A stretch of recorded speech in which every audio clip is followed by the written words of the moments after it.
এই যে জাতীয় পার্টির অফিস পুড়িয়ে দেওয়া হয়েছে দ্বিতীয় দফায়, অর্থাৎ আজকের ঘটনা। শুক্রবার আসলে যেন বাংলাদেশে একটা মেলা বসে যায় আর কি, যত ধরনের অরাজকতা আছে শুক্রবারই করে। আচ্ছা, তো এই অফিসটি ভাঙছে কারা আমরা জানি। নুরুল হক নূরকে পেটালো সেনাবাহিনী, দোষ পড়লো জাতীয় পার্টির। কি জাতীয় পার্টি আপা না জাপা কি সব শিরোনামে কত কিছু চলছে বাজারে। এবার দেখি তো সেই নুরু কেমন ছিলেন, যেই নুরুর পার্টিরা মানে দলের লোকরা যে ভেঙে দিচ্ছে। চলুন নুরুর বক্তব্য শুনি। 2.5 বছর বয়সে আমার মা মারা যায়, আর আমার ছোট ভাইকে এখানে এসেছে, ওর বয়স ছিল তখন 1 বছর।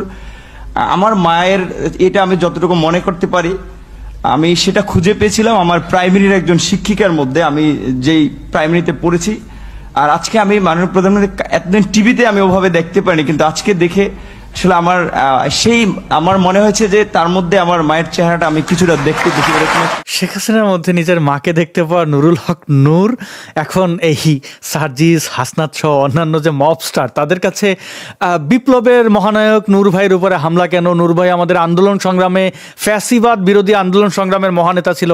তারা কি নুরুকে আইডল মানে শুধুমাত্র তাদের ওস্তাদ ছিল এই জন্য না, যে কিভাবে লুঙ্গির তলায় সফলভাবে থাকা যায়।